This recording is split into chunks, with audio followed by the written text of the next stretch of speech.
Nandito na naman po kami. Magandang hapon po. Welcome to my vlog. Followers ko. Please support me. Followers ko. Supportahan nyo ako. Tara, mag-live tayo. Eto.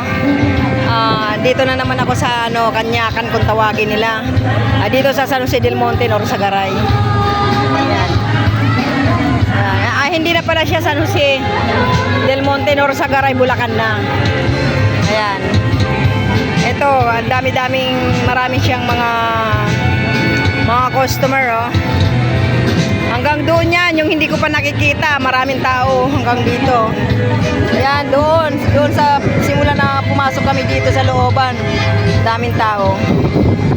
Mas maraming tao pag Sabado-Linggo. Ayan. Hindi ko lang mapuntahan yung mga ang tawag nito, yung mga yung mga lugar talaga niya na maganda tingnan, ganon. Mga view pala. Kasi medyo mainit. Alam mo naman si Lola na nga. Pero kahit paano, ito lilibangan ko lang. Nagpa-vlog. Tutuwa lang ako. So ito, dami namin, oh. Yan. Mura lang naman. So yung environment nila ang hinihingi 20. Sa mga bata hindi na sinisingil, kami lang matatanda. Tapos ang babayaran namin is cottage lang, mga ganitong cottage. 400. Pero ang kung tutusin 500. Binawasan ng 100 kasi senior na kasi. Senior na kasi, may tatlong senior. Kaya binawasan kami. So ito, kasiyahan ulit. Thank you sa support nyo. Dati nandoon ako sa Batangas. Siyempre nag-vlog din ako doon. Tapos sa Batangas. Bali po time na ako pumunta ng Batangas. Dahil sana pupunta yung mga anak ko kasama ako. Yun.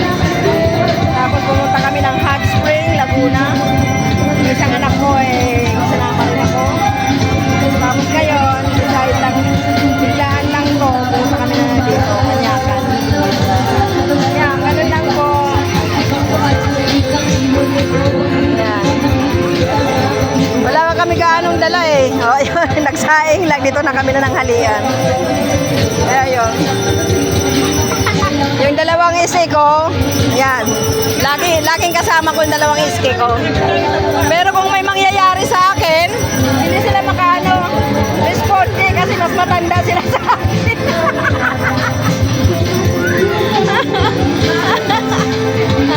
Joke lang.